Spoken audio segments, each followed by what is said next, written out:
सोलापूर जिल्ह्यातील काँग्रेसचे ज्येष्ठ नेते आणि माजी गृहराज्यमंत्री सिद्धाराम म्हेत्रे लवकरच काँग्रेसला रामराम करणार असल्याच्या जोरदार चर्चा रंगल्या आहेत।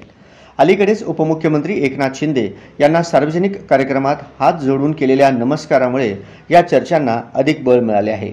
आता 31 मे रोजी अक्कलकोटमध्ये मोठा मेळावा आयोजित करण्यात आला असून त्यावेळी त्यांनी अधिकृत घोषणा करणार असल्याची माहिती मिळते।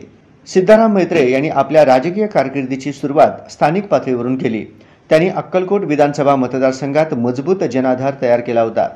2004 मध्ये ते काँग्रेसच्या तिकिटावर आमदार म्हणून निवडून आले आणि विलासराव देशमुख यांच्या मंत्रिमंडळात राज्याचे गृहराज्यमंत्री म्हणून कार्य केले। त्यांच्या कार्यकाळात त्यांनी ग्रामीण भागातील पायाभूत सुविधा, शेतकरी कल्याण आणि शिक्षण क्षेत्रात अनेक महत्त्वपूर्ण कामे केली होती। काँग्रेसमधील गेल्या काही वर्षांपासून म्हेत्रे हे पक्षातील स्थानिक नेत्यांच्या कार्यपद्धतीबाबत नाराजी व्यक्त करत होते।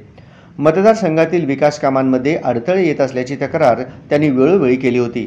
पक्षाने त्यांच्या अनुभवाकडे दुर्लक्ष केल्याचेही त्यांचे समर्थक मानतात। उपमुख्यमंत्री एकनाथ शिंदे यांच्याशी वाढलेली जवळीक आणि अलीकडे केलेला नमस्कार ही सर्व लक्षणे त्यांच्या संभाव्य शिंदे गट प्रवेशाची नांदी मानली जात आहे। शिंदे गटाकडूनही सोलापूर जिल्ह्यात आपला प्रभाव वाढवण्याचा प्रयत्न सुरू असून म्हेत्रे यांचा प्रवेश त्यांना बळकटी देऊ शकतो। 31 मे रोजी अक्कलकोटमध्ये सिद्धाराम म्हेत्रे यांच्या उपस्थितीत मोठा मेळावा आयोजित करण्यात आला आहे। या मेळाव्यात ते काँग्रेसचा हात सोडून नव्या राजकीय प्रवासाची घोषणा करतील असा अंदाज आहे।